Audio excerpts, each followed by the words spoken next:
Good morning, and thank you for joining me on yet another episode of the Roundtable Talk Show.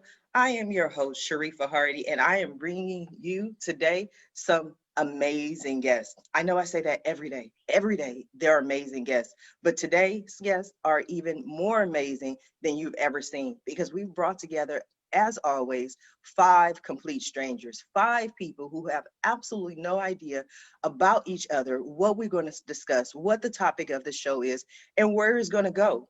Sounds like fun? It sounds like fun to me. So before I go ahead and introduce our guest, I'm going to ask you to do what I always ask you to do, and that is to go out and be an evangelist for the show, be an activist for the show. Go out and let people know the Roundtable Talk Show is live. So however you want to do that, whether it's sending a text, sending an email, sending an inbox, heck, send a carrier pigeon. I don't care, but let people know the Roundtable Talk Show is live because friends don't let friends miss out on the Roundtable Talk Show. So while you're doing that, I'm going to go ahead and introduce our very first guest, and she is here to help us and help our audience. She is a business and branding mentor, and she's also the author of Launch Your Inner Entrepreneur, one of my favorite topics here on the Roundtable Talk Show.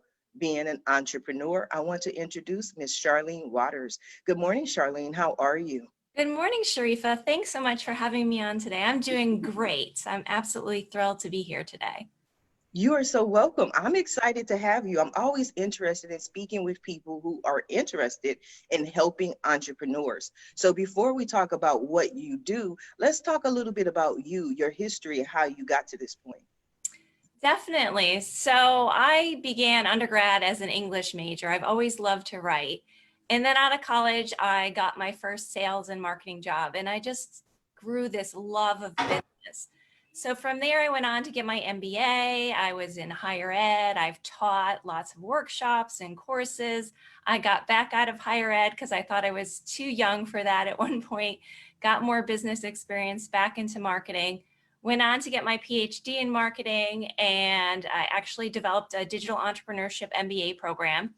And I've most recently been working as a mentor to other entrepreneurs, and I am an expert on Entrepreneur Magazine's Ask an Expert platform.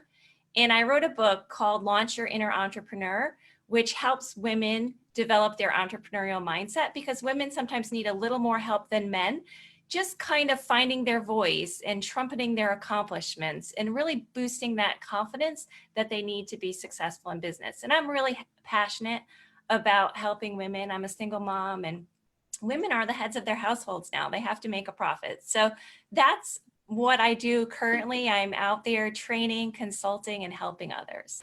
That's wonderful. But did I hear you say you created an MBA program for entrepreneurs?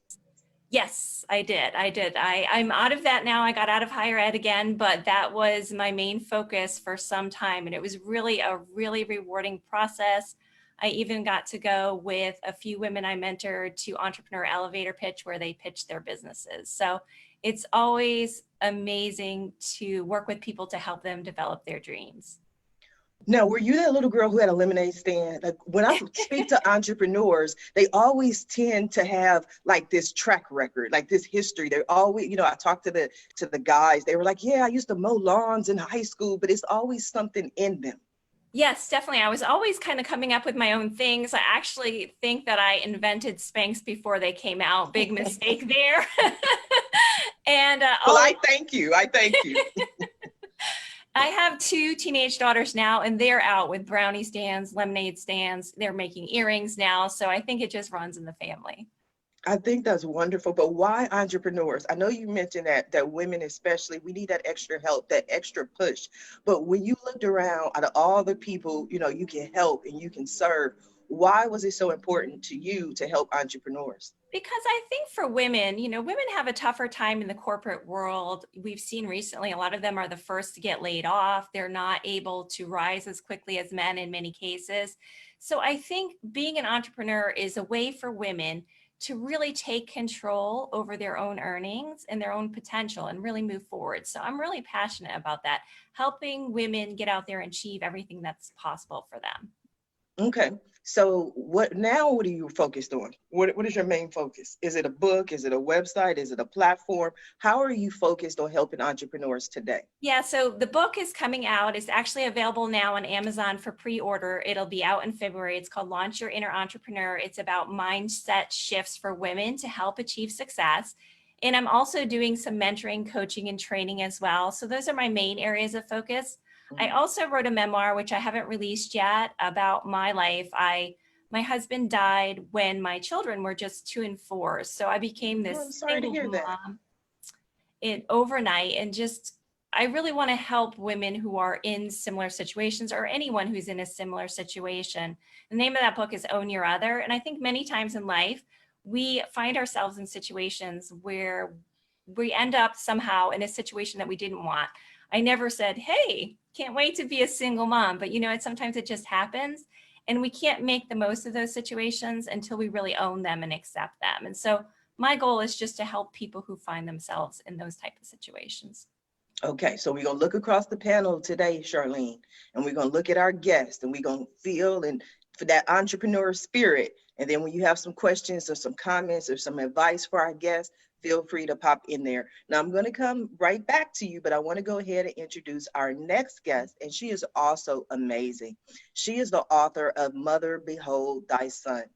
Her focus is the power of mothers who change the world. Miss Francie Mandea, good morning. How are you? I'm good, thank you, Sharifa, for having me. Thank you, everyone on the panel. Yeah, what should I talk about? My book?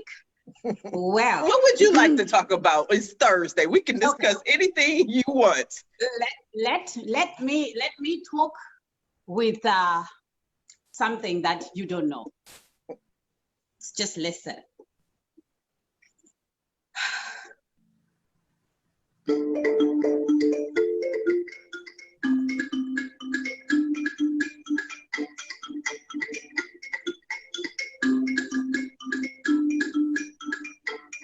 Boroi makadini salivonani linjani dimacheroni mahwachimi muriwa here.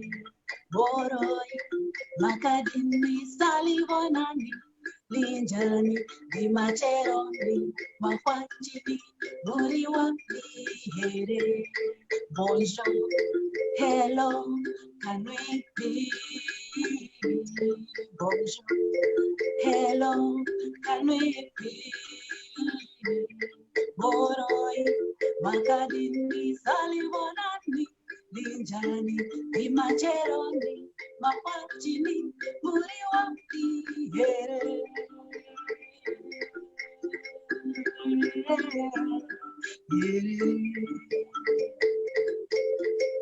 Yes, yes, yes, yes, yes. I tell you, the Roundtable Talk Show, you never know what's going to happen. I was definitely not expecting that. Talk to us. Talk to me. That's what I'm playing. I am from Zimbabwe. So that's called mbira. It's a traditional instrument by our ancestors over 1,000 years ago. This, before I'm an author, this is my go-to. I started playing in 2007 by some strange accident. I think the ancestors really wanted me to own it, and I didn't know it wasn't me, that I could play and let alone sing in front of people. I wasn't one to sing before people, but my kids got me into this. Yeah, I don't know. I'm the one that's left playing the instrument and left with the music, but I sing to heal myself. I sing to heal other people. And I know that this instrument is therapeutic because I get the testimonies back to me that people who have lost their children, who are in emotional turmoil, heal just by listening.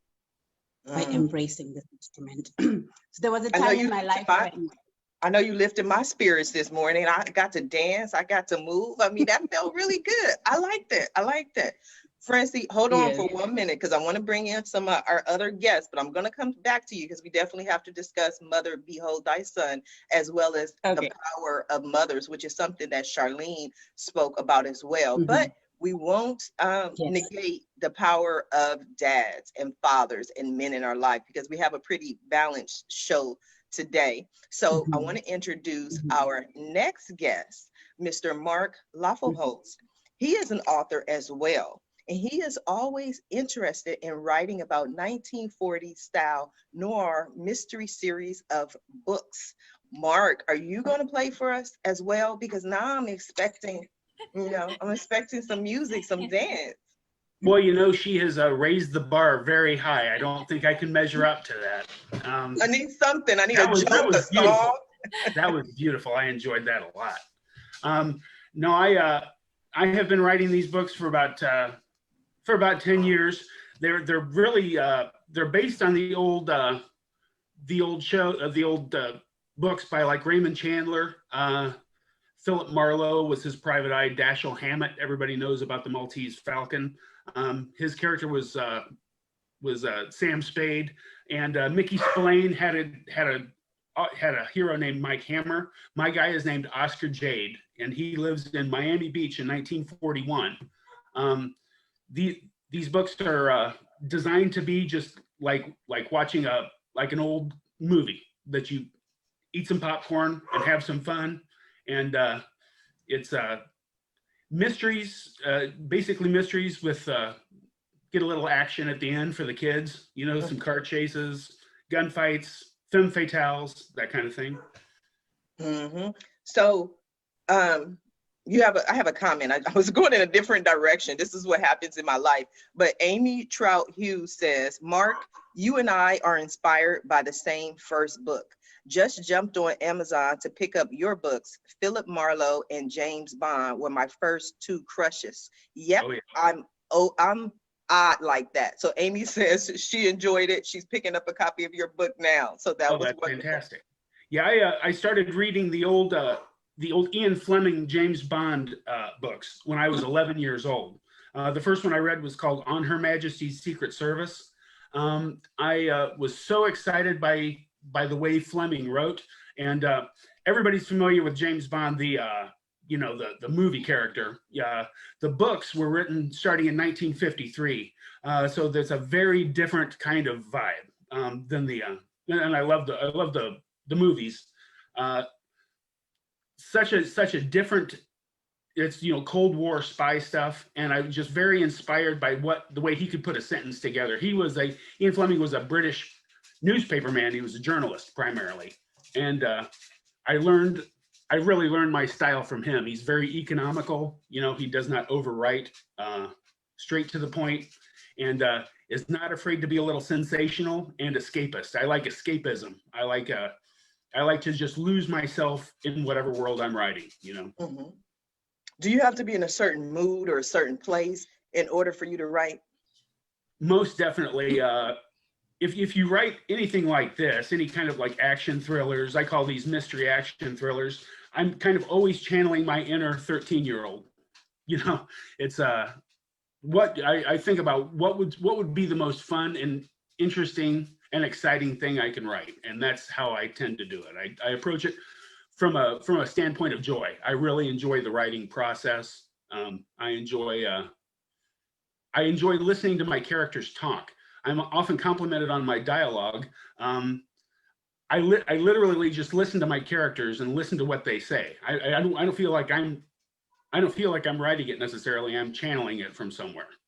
Oh, that is so beautiful. To me, it's almost like magic. It sounds like magic, but how about when you do like the gunfights and all these different scenes? You just see those in your mind, or you've experienced them. How do you make that so real? I do, and I sometimes act it out to a degree myself. My editor, when I wrote my first book was called Blood and Ashes. And my editor said that she was running around her house with a gun, trying to see what I was doing as she was editing me. So it's yeah, it's definitely part of the process. You really do have to channel your inner adolescent.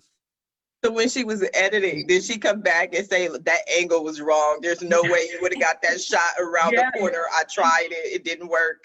No, she actually was very complimentary. She goes, after I did it, I saw what you're doing, and so it worked. So. Okay, well, that's what matters, Mark. So I'm going to come back to you, but I want to go ahead and introduce our next guest. He is the owner of GP Hospitality Partners LLC, which is a full-service restaurant and hospitality consulting firm, Mr. Greg Provance. Good morning, Greg. How are you? Hey, good morning, Sharifa. Thank you so much for having me. You are welcome, but now you know there's a high cost to entry. I need a song, a dance, a joke, a rap, something. I got nothing this morning. I got nothing, but I can tell you this, Mark, I don't have to channel any inner adolescent. It's right there, man, all the time. I'm like a kid for sure. How can you be a kid and own a hospitality firm? Like, how does that even work? It's a requirement for sure. You got to see things through the eyes of a child for sure. My past is kind of sordid. I actually come from the entertainment business. I spent a lot of years as a professional actor and musician, and ended up in Los Angeles. I'm from the East Coast originally, Virginia Beach, Virginia. I grew up in, and moved to New York City in the mid '90s. And then landed in Los Angeles right after 9/11. And it was then that I started to kind of take the restaurant business more seriously as a career. Started sprouting a family, and realizing that, the acting business wasn't always, so supportive to, support those little kids that I was sprouting. So as I dove deep into different levels of management and so forth, I started to realize, I really had that entrepreneurial bug. Charlene, you'll appreciate that. It was always something that was kind of knocking at the door, and I always knew I wanted to do something of my own, but I didn't necessarily want to just go run out and open a restaurant, because it was a little risky at the time in my view. So I started to reach out kind of on the side and start to consult for businesses around town and see if I could apply some of the skills and understanding that I'd learned over the years to help other people to grow. And what I found was that after years and years of trading a lot of time for money, I could start trading a little of this for money and growth, and it started to work. And so that's where GP Hospitality Partners was born. And then last year, just before COVID, I officially launched the business and went out into explore my partnerships and really kind of kick things up a notch. And it's been great. It's been an amazing, way of being. It allows me to help a lot more people than just the one, business that I'm sort of running. And it's just a great way to work. So I really, I'm really, really excited. I also, I did write a book. It's not out yet. It's actually going to be self-published, and I'm still kind of putting the finishing touches on it, but it's called Butts in Seats: How to Create Raving Fans Who Come Back Again and Again. And it's specifically geared towards restaurant owners and people that really want to understand, especially in this COVID environment, how to, grow and scale their restaurant business. And my approach is a little bit different than a lot of people. A lot of consultants come in and they go straight to the numbers, and it's all about the bottom line, where, that is actually certainly important. We need to look at all the systems and things that are, happening, within the business. But for me, it's all about growing cultures and growing people. Because if you grow the people, you grow the business.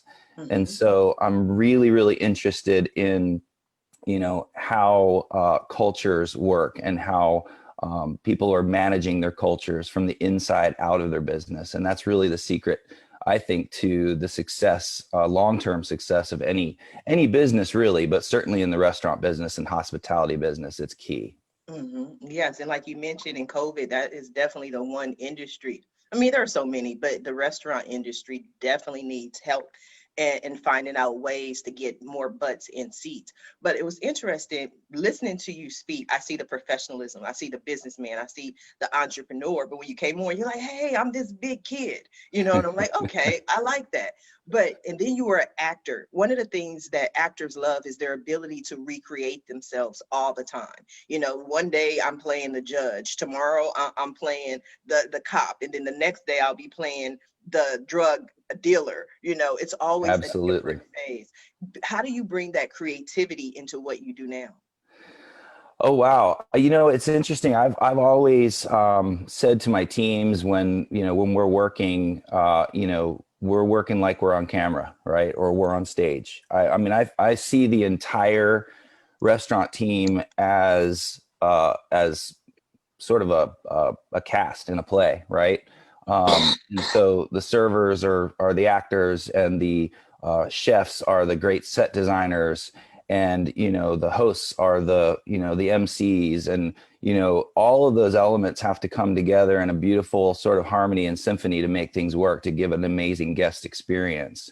And I've often said too, as part of what our servers do as steps of service and the service that we give to our guests, it's all about kind of learning those lines, understanding them, but then living them, right? It's not just about saying the words, it's about really living the spirit of what we're doing, because we're giving great experiences. We're not just serving food.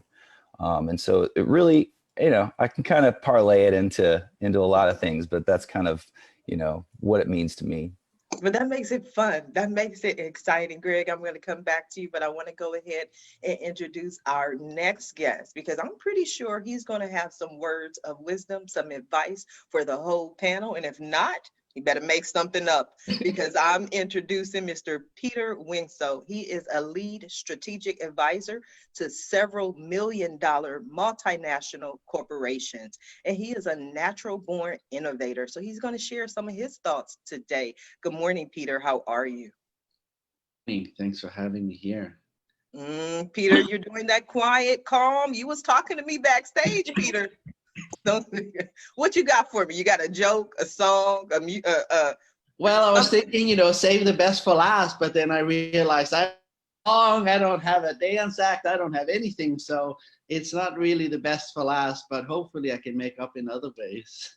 I need a poem. I need something. I don't really have anything. He's like, I got nothing. This is when I try to see what I could finagle. You know what I mean? When Like Francisca what people came would on give. with her instrument, I was like, okay, I'm dead. I'm out. What can I offer? You can offer that multi-million-dollar advice. You've been listening to the panel. What stands out to you? Who would you like to be like, look, let me tell you what I would do? Well, I think, Greg, you probably do. We somewhat overlap in the sense that you probably help restaurants, here in the U.S. market. What I do is I help restaurants explore the international market. So not too long ago, I worked with a fairly large, at least West Coast brand called Fatburger, and I brought them out to Asia and open up or to get several franchise to various countries. So I've worked with fairly large, both F&B and also fashion retail companies, and bringing them into other markets in Europe, be it in Africa or Southeast Asia. I lived in Southeast Asia for the last 8 years. I only moved back here to the United States about 2 years ago. But prior to that, I was pretty much in Southeast Asia, either in Manila or in Bangkok. I have homes in both places, and that's where I spent most of my time. Mm-hmm. And ultimately, helping businesses grow, not necessarily on a smaller scale, but a little bit once the businesses have, gotten to a not substantial mass, but once they've gotten a little bit bigger, and then once they're ready to explore international markets, that's kind of where I help in and help them explore those opportunities. That's wonderful, Greg. I know you're nodding. Any thoughts, any questions for Peter? He's like, yes, I'm glad I was on this show. No, that's incredibly interesting, Peter. I mean, I can only imagine the challenges you got to face, when translating an American business into a European or other, world market. It must be incredibly challenging in a lot of ways, right? I mean, it's super hard because many times the supply chains are completely different. You can't get certain products, or the product completely different. I mean, it might be, one thing. I used to live in Thailand a lot, and ginger out there is essentially the same as it is here, but the taste, flavor profile of ginger in Thailand is extremely different than the ginger profile or taste profile here in the United States. Yet it's the same. So when you're making two, dishes using ginger, the Thai version is going to taste, quite different than the American version. And that's, of course, quite hard when you're trying to bring out a very consistent product, because again, I think you will agree with me, is that the most important in the restaurant business is a consistent product. Either it's consistently bad or it's consistently good, but you want your customers always to know what to expect when they walk in that front door, right? I went to a McDonald's one time in Malta because I just wanted to taste what McDonald's tasted like in Malta, and it was exactly the same. Kind of anticlimactic. Yeah, it was. It was like, okay, why did I do this? But, it was actually interesting to me because, how does it translate culturally, right? Like, how do people in Malta feel about McDonald's to begin with? I've always been interested in how that would translate. I think, like, for example, like burger chains are perfect. They're super popular here in the United States, and you'd think that it'd be popular, everywhere. For example, again, in Thailand, Thai people don't really understand bread. So having something served between two slices of bread, it's kind of like, they don't quite get that. Yes. I know there's McDonald's there and it, somewhat tastes the same. They're having a hard time understanding this, bread phenomenon with, the American people. Yes. I know sometimes things are different around the world. I want to go back to Francie, because we had the pleasure of, your music. And then we had Amy Trout Hughes who commented. She was like, nobody else even gave us a haiku. Like, we can't even get a haiku from anybody else. And if anybody wants to volunteer, I'm ready for it. But Francie, let's talk about your book and what motivated you to write it.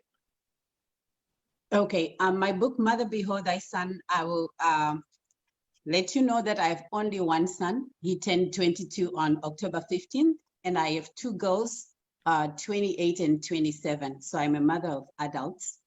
I was born girl number 3 in a succession of girls back home, and there's 8 siblings. So when I came into the world, they were not ready for another girl. So I was born into this energy of you are not enough, and I have a name, Ndaiziwe, and it means had I known. So I'm my mother's pain, my mother's protest against patriarchy, which was expecting her to produce an heir. And alas, came this darker than others, the rest of the family, girl who was not really like welcome. So I grew up with that in primary school, taking punches from boys because I was smarter than them and never understanding why they were beating me. In secondary school, boys groping me and violating my body. And when I tried to go to the school authorities to say, I am getting abused, they say boys will be boys. So I grew up in that environment. When I went to work, the manager groped me. When I was married, I was in a toxic environment, and it took me 12 years to extract myself from that toxic environment. So I wanted to know, I knew I deserved better, but I wanted to know, what is it? Why do people treat me this way? Why am I always at the mercy of people? And so as I became a mom, I started getting worried. Is my boy going to be like these men and boys that I've met in my life? What do I want to see as a mom when I'm done raising my own boy? I'll backtrack a bit. When my mother and father died, they were entrepreneurs in the rural area. They were rural business people. When they died, my brother, who's number 4, took everything. And I was a single mom, student mom, struggling with my 2 babies. And just to be told you are nothing, like you're not getting anything from your father's wealth, was a shocker. And it kind of rattled the whole family. So I had all these questions about being born a girl, being a woman. Everywhere I go, it seems there's this consistent treatment that makes me feel like I'm not enough. And that's so painful. So I wanted to change that for my own children. And I began to intentionally raise them as equals. And I told the 2 girls are older. The boy is the younger one. So I told them, you are equal. And it was coming from pain. Pain was my teacher. And so you saw me play the mbira. It came by accident, most strange, like I said, in my family. But I used that to channel some of my pain. And I used it to create a song, We Are Equal, Takaenzana, with my children, because I was afraid. I'm saying it, that I'm going to raise them as equals. But how? So coincidentally, the mbira was there to help me co-create with my kids to say, you are equal. And it was the girls and the boys singing with me, sealing the commitment to say, I'm not going to have you experience what I went through. Because in the end, for my boy child, he may seem like he's winning now, but in the end, with his relationships with women and girls, he is not going to win. You can only win when you treat other human beings as equals, authentically. Amen. So I wanted my son to know that joy from relating with girls and women as equals, and be a present parent, be a compassionate man, and not fear that he's going to be less of a man if he doesn't treat girls the way I was treated. Yes, so I wrote my story to teach my son to say, you don't do that. If mama felt that pain, if mama felt that way with the boys, then you don't want someone's daughter to feel like that, because it's painful, it's wrong. Yes, yes, like, yes. You are so passionate. I love the passion in your book and in your voice and in your message. Charlene, I would love for you to comment on what Francie had to say. I love what she has to say. I think it's so important for many reasons, not only her experience, but also our children. We're worrying about them. And I know raising 2 girls, I don't have a son, of course, so I can't completely relate, but raising my girls on my own, I've always worried. The thing that I've held deep is that they don't have a dad. They're missing out. I feel so sorry for them. And I've asked them so many times and they tell me, this is all we've ever known. It doesn't bother us. We see. And I always feel that kind of angst about it, but I see them talking about their futures. They're 13 and 15, and they have got it all planned. They are both going on. One wants to be an astrophysicist, and one wants to be an orthodontist. They've got their schools picked. They've got everything. And so I think it's so important. And I'm so glad, Frankie, that you're doing that. This work is wonderful because I think we all as parents set the example for our children. So if we're sending that message to treat everyone fairly, to be strong men and women, our children will get that. So I applaud you for your work there. That's wonderful.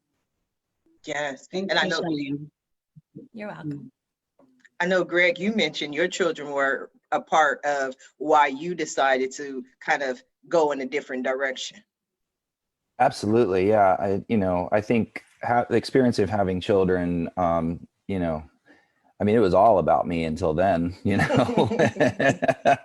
and sometimes still is, but, but no, my children are a big motivation for me in many ways. And I agree. I echo what Charlene said. Francie, what you just shared was absolutely beautiful. And I think it's a lesson for anyone with or without children, to be able to pass along that type of attitude and that type of experience. If we have any, I think all of us have some type of experience where we've felt, denigrated or put down or something, whether it just be in school from a bully or something like that. And when you said pain is my teacher, that really resonated with me. I think the pain of any failure that we experience in life, if we can turn that around into a teaching moment, that's incredibly powerful. So I'm very inspired by that. Greg, sorry, Mark. I was talking to Greg. Mark, your stories, you kind of pull from life.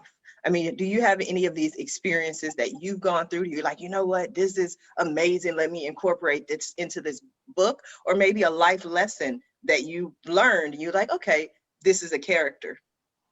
Absolutely. Following up on the previous point, I have two sons. They are 22 and almost 25. Two boys, no girls.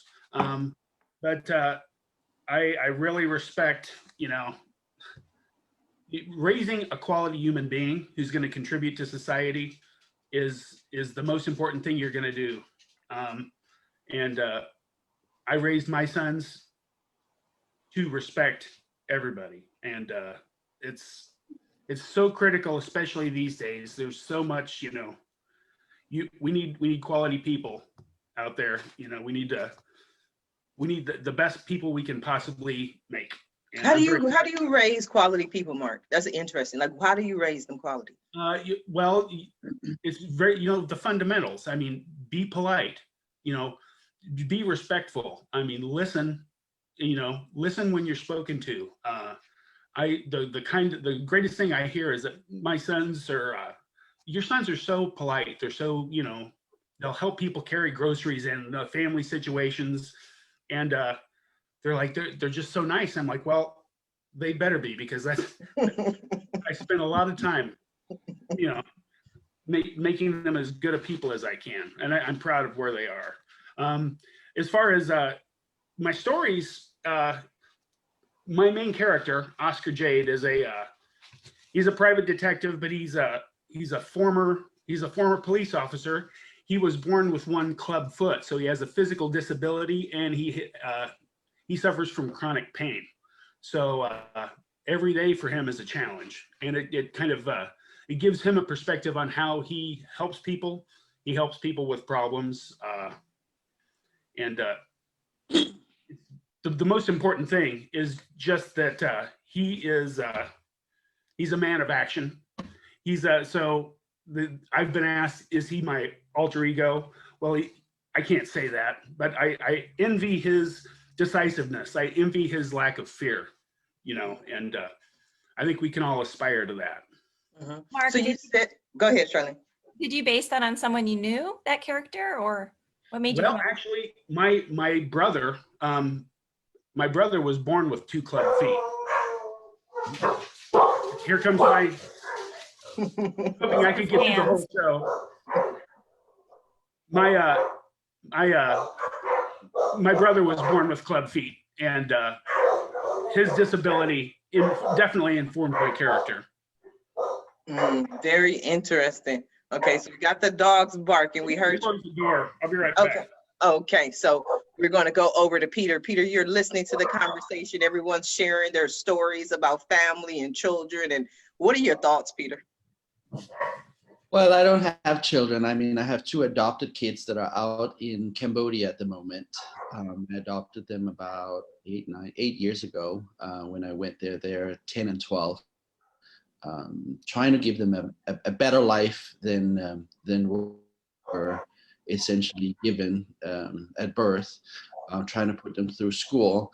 I unfortunately don't get to see them, that often, especially here in the last 7 months. I do get to speak to them every morning via, Messenger or via Facebook.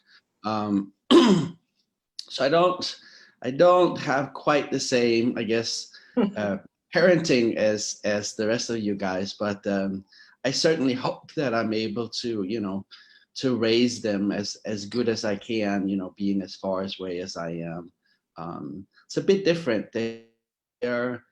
They're not quite, they don't get quite the same opportunities as kids here, education and things like that. So for the most part, they're, I guess it's different. But that's still beautiful that you have adopted the children and that you speak to them every morning. And with the quarantine, no one has been able to travel as much as any of us want to. It's opening up a little. I went to Seattle in September, and when I posted, I was at the airport, everybody commented like, Sharifa, be safe. Make sure. I'm like, oh my God, like they're thinking I'm going, to a different world or something. I'm going from California to Washington, but we don't travel as much. Now, what we talked about earlier was the whole aspect Greg mentioned of the butts in the seats. You work with a lot of restaurants. What are you seeing, Peter, as far as how they're coming back from this tragedy? Well, here in California, unfortunately, we're still very much shut down. So there's still no inside dining. It's only outside. I think that probably, and I don't mean to be, ignorant or anything, but it's probably one of the hardest industries hit, because they're really struggling. And right now we've been able to enjoy outdoor seating, and it's not something that Californians, really necessarily enjoyed prior to, but something that we've somewhat, been forced to, accept. My big worry is that, they've been able to somewhat survive in the last 3-4 months, after the major lockdown. The big question is, how will they really survive in the next coming months? Because, rain season starts, it's getting much cooler outside. Here in the West Coast, probably more so than in many other countries or in many other states, it's possible to sit outside all year round. But I'm wondering, what do restaurants do, for example, on the East Coast? It must be extremely hard. There's very few restaurants that are large enough that can have international markets. But even if you are an international, even in Asia, even if you are in Europe, at the end of the day, how much of your total business or how much of your total revenue really come from those territories? At the end of the day, America is, for most of the larger restaurants, that's their main territory. I Greg, think it's hard. Yes, Greg, I would love your thoughts on that answer. Yeah, no, I echo what Peter says. It's incredibly difficult for many businesses, restaurants included. I think, if some of the smaller operations that don't really have the resources, that were kind of living on a bit of a shoestring to begin with, are definitely in peril.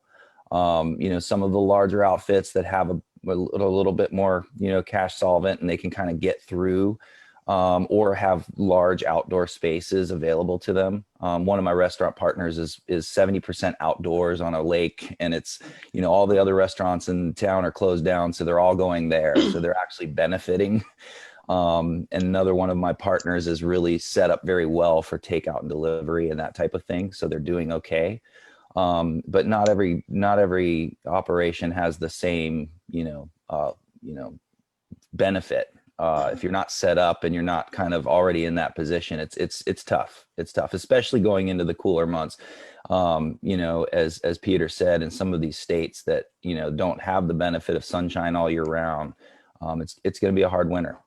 Yes. 2020 has definitely pushed all entrepreneurs. We're having to come up with new ways to do business, restaurants particularly having to really put an emphasis on pickup, curbside, takeout, expanding their outdoor areas.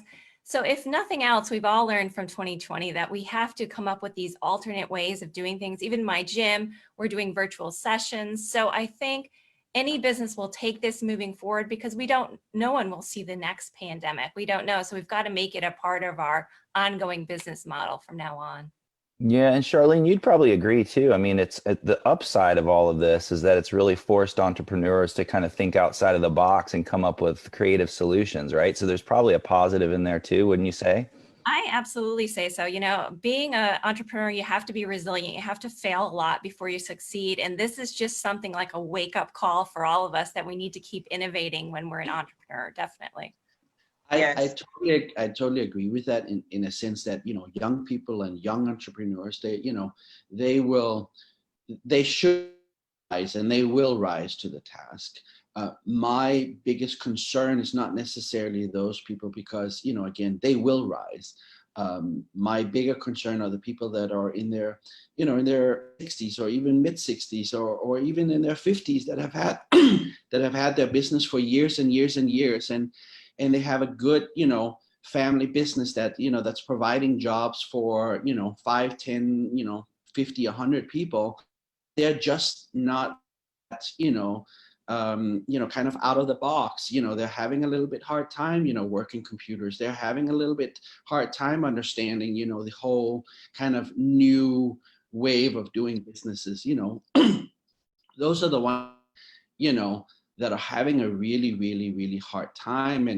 And yes, the young people, I'm not worried about them. And I don't mean to say they're old, but the little bit older in a sense, they're having a really, really hard time, which is essentially really unfair. Yes, I agree with you. I also feel that what I've seen in speaking to so many business owners, entrepreneurs over this last 6 months is that there was really a clear divide. There were people who either became very, very successful during this time frame, or there were people who just went out of business, closed down, and suffered. Like, as we all talk about Zoom stock went up about 600, 700%. And even with me, I know for a fact, I believe this to be true, is that if not for the time that we were in, I would have never had 5 guests per day show up for a talk show. Because prior to this, especially like Peter mentioned, your people who are 50, 60 years old, they're like, I only do offline meetings. I only go meet with people. I don't talk on the computer. I don't do any of that Zoom stuff.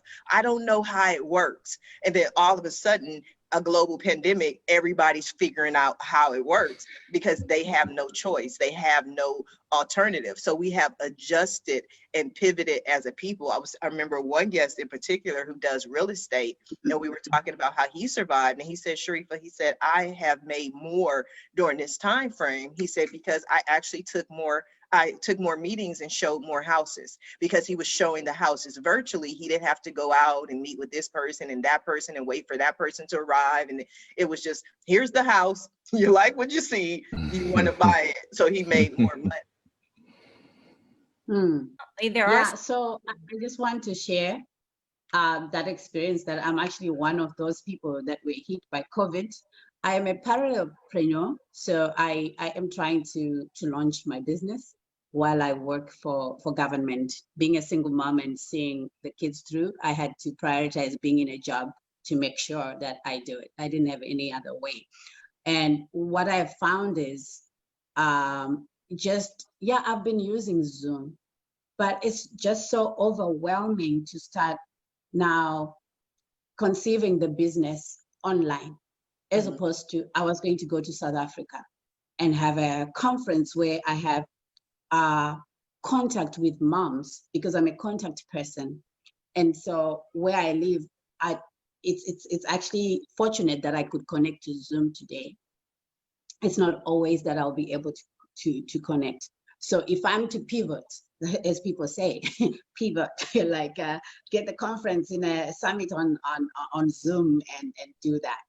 Yes, I know it's possible, but right now, physically where I am, of which I can't just move to maybe say Montreal or Toronto, where that would be better, but having to adjust to say, okay, this is how I saw 2021, but it's not going to happen as I had planned. And I'm in between. I'm still assessing whether I'll be safe enough money-wise to leave my job and then really focus on what I'm trying to launch, which is my coaching and consulting business, among other gifts that I have. So just to share, I don't have a question. I think those are beautiful gifts. And the first thing I would do is, you are doing it. You are making it happen. You are not trying. And just like Greg and Peter, they're on this show. Francie, Charlene is like, I can see she's over there rocking. She's like, I can help you. Let's work together.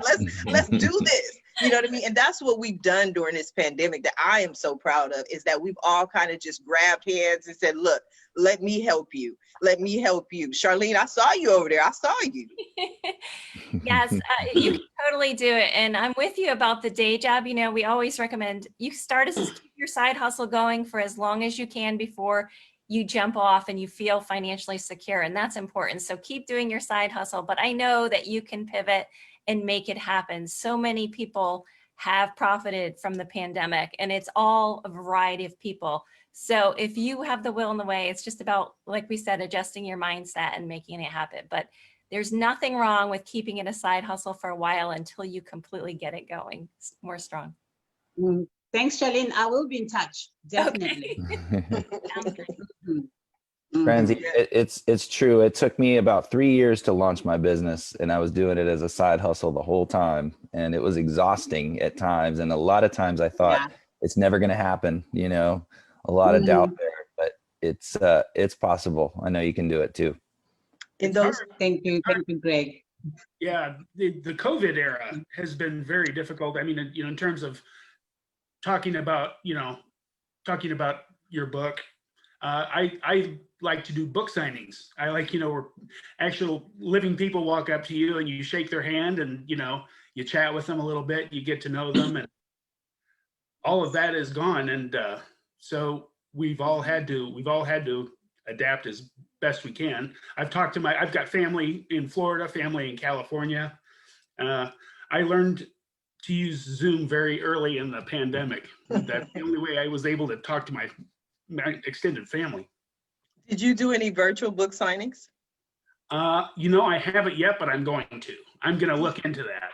Yes, I would do a virtual book signing. I've been able to do just about everything virtually. And actually, I fell in love with these teleconferences. I did one in October 9th and 10th, and December 29th and December 30th, I'm having the New Year, New You 2-day teleconference where I have presenters come in and do all these presentations on how to be a better you in the new year. And it's all virtual. It's so much that you can do virtual to the point where, you know, all my friends are concerned about me. They call, they like, Sharifa, are you ever going to leave the house?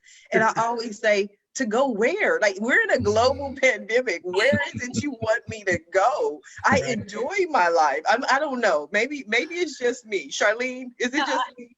I agree. Same thing. I just bought a whole bunch of new office furniture so I could camp out, feel happier, have a little more luxurious surroundings. I love it. I think there is a downside with the book signings, but then we can do a lot of events now, and we can be in 2 different cities at once virtually that we couldn't have done or would have been exhausting. So I think there's a lot of potential, and I think we'll continue to see virtual events, virtual meetings really become that dominant or stay dominant moving forward, because it's saving money ultimately for a lot of us. Money, time, and energy. Greg, do you do any virtual aspect of it with your business? Actually, I've in the beginning of the pandemic, I got a group of restaurateurs together to start, you know, talking, having conversation about COVID and what it means in our industry and how we can support each other, you know, through it, especially in the beginning when so much was unknown and we were all just kind of shaking in our boots and trying to figure out what was going on. So just to be able, you know, as Charlene said, you know, to be able to come together and all these different restaurateurs from different states and different markets to come together and share resources and share ideas on what we think our best practices are going to be moving forward was incredibly helpful. And it was really just at our fingertips. Mm-hmm. Yeah, they say more millionaires are made during a recession than any other point in time in history, because you need to figure it out. So all of a sudden, you know, when people are on the status quo, it's like everything's fine. Then the world goes to hell in a handbasket. It's like, okay, what do we do? And you have people getting together and coming up with ideas, because that's what we need to survive is ideas.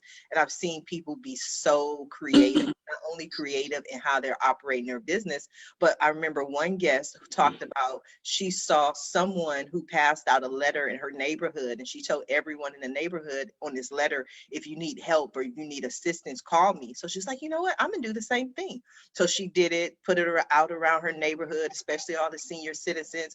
And she said, you know what, I didn't get one phone call that said I need help with anything. She said, but I did get several phone calls with people who said, hey, I never knew you were my neighbor. I didn't know who you are. Thank you for introducing yourself. So I think as a people, we've come a long way and we're helping each other get through this time frame. Now we are coming down to the last few minutes of the show. And what I love to do at the end of every show is just simply allow my guests the opportunity to speak directly to the audience and to everyone who is watching the show live and in the archives, and let them know what you want them to take away from your appearance here today. And we're going to start with you, Mark. Well, what I hope is that people who are interested in just having a good time we'll pick up my book. This is my other one. My most current one is called Stormmaker. They are. My website is marktheauthor.net. I am on Amazon and Barnes and Noble, digital, paperback. Please give me a look, and I appreciate your time. It's been so great meeting all you guys. I'm in awe of all of you. Well, thank you. I'm in awe of you, Mark, and I'm gonna look out for more of your work. Peter, what do you have for us? Well, basically, number one, that, I think at the end, everything will be okay. We will get through this. We got through it, 9/11 happened, and it was a little bit of a mess after that. 2009, when the financial crash happened, and we got through that. And 2020, and we will get through that as well. I have a little saying at the end of my my email that says, at the end, everything will be okay. And if it's not okay, it's not yet the end. So just remember that, and at the end, we'll be standing. We'll be okay. That is beautiful. One of my favorite expressions. Thank you for sharing that, Peter. Greg, what do you have for us? Well, I just want to say a quick thank you to you, Sharifa, for doing this. I think this is a really important way for people to come together and share ideas. It's a great platform, and I love everybody from different walks and different areas, and we all have a lot in common, I think. And I just want to say thank you to everybody for being here. Been inspired by each and every one of you, and I think I just hope the viewers take away something from this collaboration more than anything. Thank you. That was wonderful. I appreciate you. Charlene, what do you have for us? It has been wonderful, Sharifa. And at first I was a little nervous about not knowing what the format was, I have to admit, but this has turned out great. And it's been a really engaging conversation. I've really enjoyed learning about everyone. And I would like to tell anyone who's watching, thank you for taking the time to listen to us and to hear what we have to say. And I want everyone to know that no matter what happens to you, like many of the other panelists have said, it's all going to be okay. You can do also whatever you want in life. Just put your mind to it. And if you're interested in checking out my new book, I would not mind that. It's called Launch Your Inner Entrepreneur, and it's available for pre-order on Amazon. Thank you so much. You are so welcome. I think everyone's a little nervous. That's what I take great pride in. Like, just everyone's nervous. It's like, this is going to be fun, because I have no idea how the conversation is going to go. But somehow, some way, we always find the commonalities. Francie, what do you have for us? Yeah, I'll speak from a coach's perspective, that we desire change, or if we are dissatisfied about something, we can always do something about it. So we create a vision of what we want, right? What do we want to see as a result of this dissatisfaction? What we want to see, let's have that vision. And then that vision is not enough to create and just look at it. Maybe it's a vision, but it's not enough. What do we need to do? We need to take the first step. So without the first step, we don't get anywhere. But having taken the first step, we have to realize, when we multiply our vision times our first steps, is it big enough? Is it bigger than our resistance to change? What is our resistance to change? So let's have a vision. Let's take the first step and make sure that whatever it is that deters us from moving forward, let's work towards making our vision so big, our first step so big, that nothing will stop us. There's no resistance. And then we will find the change that we are looking for. So yeah, thank you for this platform. Thank you for these wonderful people that I met today because of you, Sharifa. And God bless you. You are so welcome. God bless you as well. And I can tell you right now, you have a message that the world needs to hear. So it may seem daunting. Like Greg said, he was doing it for 3 years. I built my first website in 1994. I've been doing this for over 25 years. So we always expect things to happen immediately or overnight. But if you keep going, you keep walking, you definitely have a powerful message. I want to thank all of you for being a guest on today's episode of the Roundtable Talk Show. And I definitely want to thank everyone who tuned in to watch this show live, as well as everyone who is watching it in the archives. Just because you didn't catch the live show doesn't mean you are not still important, and we still need your support. So please go ahead and share the show, and also visit our guests. Their information, their website is in the Facebook post. Check them out. Follow them on social media, send them a message. And when you connect, please let them know Sharifa Hardy says hi. Now, if you're interested in more ways that I can help your business, maybe you want to pick up your tickets to the New Year, New You 2-day teleconference, or maybe you want to be a guest on the Roundtable Talk Show. Please visit my website at asksharifa.com. Until tomorrow morning at the same time, the same place, everyone have a blessed day. Bye now.